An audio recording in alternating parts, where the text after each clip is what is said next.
have developed speed, but we have shut ourselves in. Machinery that gives abundance has left us in want. Our knowledge has made us cynical. Welcome to MsMojo, and today we're counting down our picks for the top 10 classic Hollywood movies that properly handled serious topics. We succeeded beyond our wildest dreams. Why did we succeed, Your Honor? For this list, we'll be looking at the best examples of film that, while not perfect, took an honest look at important subject matter for the time period. Did we forget a classic movie that you love? Let us know in the comments below. Number 10, The Man with the Golden Arm. Starring Frank Sinatra, The Man with the Golden Arm was among the first Hollywood movies to seriously confront substance use disorder. That unfinished feeling you got all the time. Well, I don't have to tell you. So don't. The actor plays a musician who comes back to Chicago after kicking his habit in prison. Despite his dreams of success, Sinatra's character Frankie Machine can't shake his addictions. The film encountered pushback from the production code, even though the specific drug isn't explicitly revealed. Look, you gotta make it stop, Louis. No deal, no fix. Well, give me my money and I'll go see somebody Can't give else. any money now. The house needs every cent. You owe it to me. Take me to court. Please, Louis, you gotta make it stop. Powered by Otto Preminger's fearless direction, the drama describes the troubled road of recovery and all the heartbreak that comes with it. The lead performer gives a commendable performance in a story that's still applicable to today's world. You know what you're letting yourself in for. It ain't pretty. And it could be dangerous. Number 9, It's a Wonderful Life. Considered a holiday classic, It's a Wonderful Life is much more than a Christmas tradition. The film takes a hard look at making it in the US, the failure of the American dream, and even depression. Just remember this, Mr. Potter, that this rabble you're talking about, they do most of the working and paying and living and dying in this community. Well, is it too much to have them work and pay and live and die in a couple of decent rooms and a bath? George Bailey's many aspirations are thwarted over the course of the film until he's on the brink of financial ruin. Contemplating his own existence, he jumps off a bridge and ends up receiving a valuable lesson from an angel. Strange, isn't it? Each man's life touches so many other lives. And when he isn't around, he leaves an awful hole, doesn't he? James Stewart portrays Bailey as a man that tries desperately to get ahead despite fate getting in the way. It's only through considering death that he finds the beauty in life, making this a deep examination of personal problems and the meaning of success. Merry Christmas, movie house! Merry Christmas, Emporium! Merry Christmas, you wonderful old building and loan! Number 8, 12 Angry Men. Taking place almost entirely in a jury room, 12 Angry Men features a dozen jurors mulling over a murder case. The various personalities eventually clash as Henry Fonda's character challenges the prosecution's points. Do you believe his story?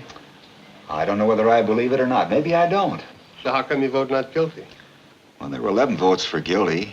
It's not easy to raise my hand and send a boy off to die without talking about it first. Fonda's assured performance guides an impressive cast of actors through the pitfalls of the justice system. Owing its success to fine acting and an effective script, the movie isn't afraid to ask frank questions about the American legal process. I began to get the feeling that the defense counsel wasn't conducting a thorough enough cross-examination. I mean, he let too many things go by, little things. As the deliberation continues, the lead pushes the others to confront their own prejudices and ideas about the law. It's ultimately an engaging film that confronts ideas such as reasonable doubt with dramatic intensity. She had to be able to identify a person 60 feet away at night without glasses. You can't send someone off to die on evidence like that.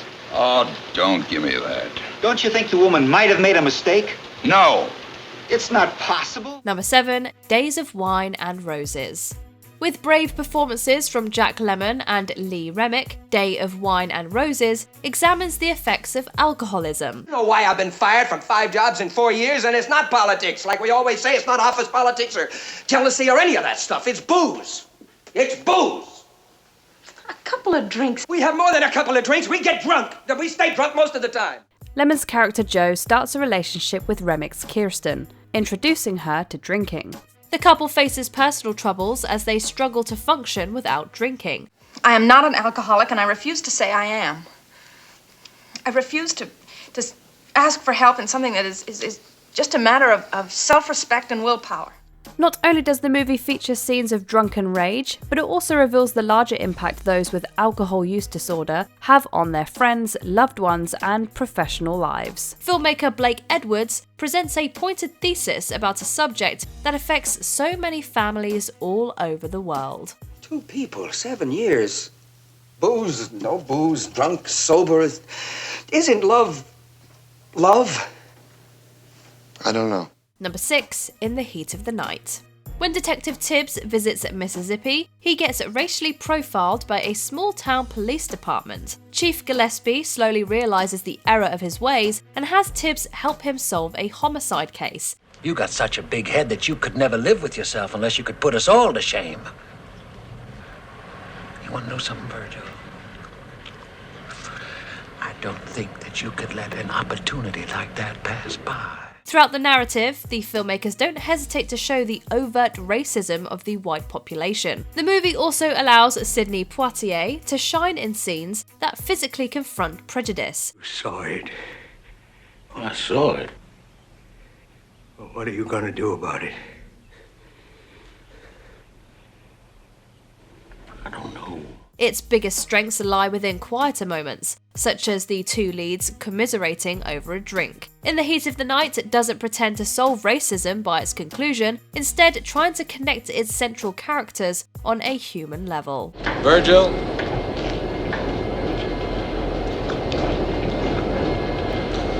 You take care. You hear?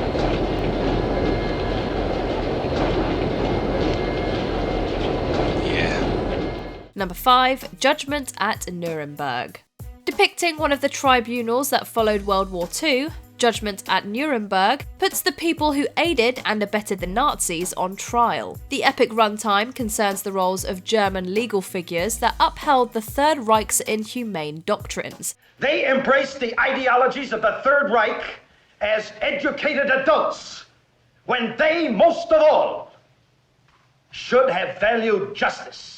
With an all-star cast at its disposal, filmmaker Stanley Kramer spares no expense in exploring the people that allowed the Nazi Party to conduct crimes against humanity. It seeks to find complex answers to questions about following orders and the culpability of everyday citizens.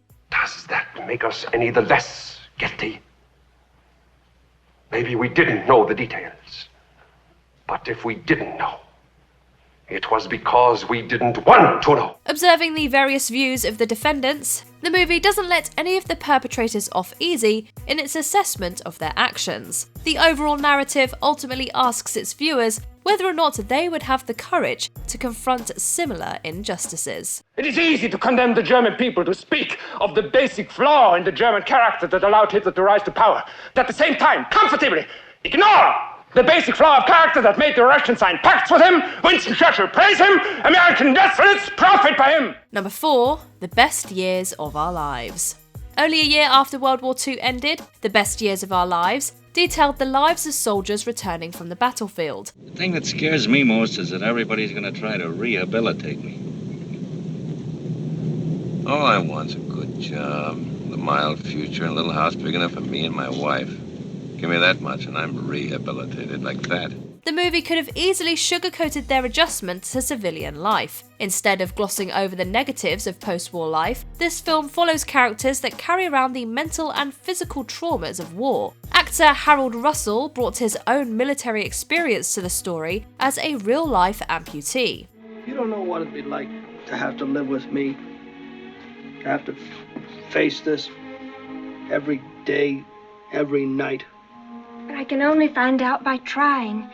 And if it turns out I haven't courage enough, we'll soon know it. Next to Russell's authentic presence, performers Frederick March and Dana Andrews portray the other 2 men who suffer from varying degrees of PTSD. William Wyler's skilled direction paints a portrait of the realities faced by former GIs. Out of a job? That's it. I see. One of the fallen angels of the Air Force. Number 3, Paths of Glory. Stanley Kubrick's movie about World War I boasts some of the most effective depiction of the Great War ever. Along with its technical advances, the film tells a moving story about French soldiers refusing to advance during a doomed attack. We can't leave it up to the men to decide when an order is possible or not.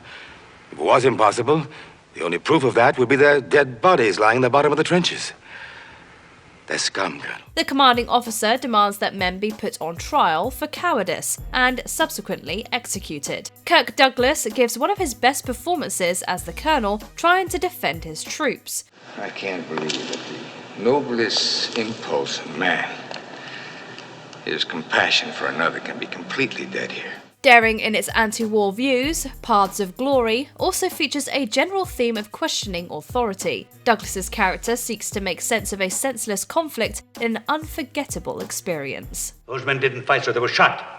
You bring charges against General Miro, so I insist that he answer them. Wherein have I done wrong? Because you don't know the answer to that question. Number 2, To Kill a Mockingbird. Considered one of the great American novels, To Kill a Mockingbird received an acclaimed adaptation in 1962. The film does justice to Harper Lee's story about growing up in Alabama. Along with telling the tale of young Scout and Jem, the plot focuses on their father's legal defense of Tom Robinson. You know what we want. Get aside from that door, Mr. Finch. Walter. The fallout of the trial and the town's mob mentality plays out over tense scenes. Confronting prejudice in Southern America, the movie's trial takes a deliberate and sometimes imperfect look at racism in the criminal justice system. A quiet, humble, respectable Negro who has had the unmitigated temerity to feel sorry for a white woman has had to put his word against two white people. Gregory Peck masterfully plays Atticus Finch as a beacon of hope in a troubled town. There's also a sense throughout the narrative that although the world is unfair, love might be able to conquer hate. You never really understand a person until you consider things from his point of view. Sir? Till you climb inside of his skin and walk around in it. Before we unveil our top pick, here are a few honourable mentions. Modern Times. Charlie Chaplin examines the plight of the American worker against technology.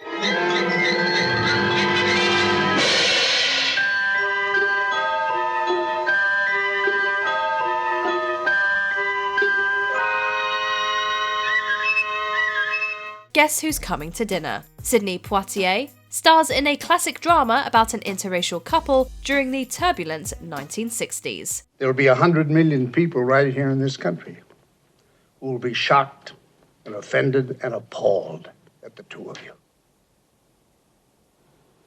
And the two of you will just have to ride that out. Rebel Without a Cause. Starring James Dean, this teen film asks serious questions about violence and growing up. A kid was killed tonight. I don't see how I can get out of that by pretending that it didn't happen. Well, you know that you did the wrong thing. That's the main thing, isn't That's it? nothing. That is absolutely nothing. Imitation of Life. Douglas Sirk's drama follows a mixed-race girl growing up in backwards times. Are you happy here, honey? Are you finding what you really want? I'm somebody else. I'm white. White. White! West Side Story. This adaptation of the Broadway hit tackles gang violence and interracial relationships. All of you! You all killed him! And my brother! And Riff! Not with bullets and guns. With hate! Well, I can kill too. Because now I have hate! Before we continue, be sure to subscribe to our channel and ring the bell to get notified about our latest videos. You have the option to be notified for occasional videos or all of them. If you're on your phone, make sure you go into your settings and switch on notifications. Number 1. The Great Dictator. Even though he was known for his comedies, Charlie Chaplin wasn't afraid to tackle serious subjects through laughs. He made The Great Dictator in response to the rise of fascism and Nazism in Germany. The people are overworked, they need diversion. The people, Might go a little further with the Jews, burn down some of their houses. A spectacular assault on the ghetto now might prove diverting. We must do something more dramatic. Now is the time to invade Austerlitz. Riding the line between satire and screwball comedy, this movie doesn't shy away from condemning anti-Semitism. Chaplin openly criticised Adolf Hitler before the US even entered the war, or came to fully understand the latter's true evil. Democracy stunk. Democracy is fragrant. Liberty stunk. Liberty is odious. Free sprechen stunk. Freedom of speech is objectionable. The comedian's thesis comes together in a final speech that still rings true today. In the earliest days of World War II, this filmmaker boldly chose to blend an important message with some classic set pieces. Let us fight to free the world, to do away with national barriers, to do away with greed, with hate and intolerance. Let us fight for a world of reason, a world where science and progress will lead to all men's happiness. Do you agree with our picks? Check out this other recent clip from MsMojo. And be sure to subscribe and ring the bell to be notified about our latest videos.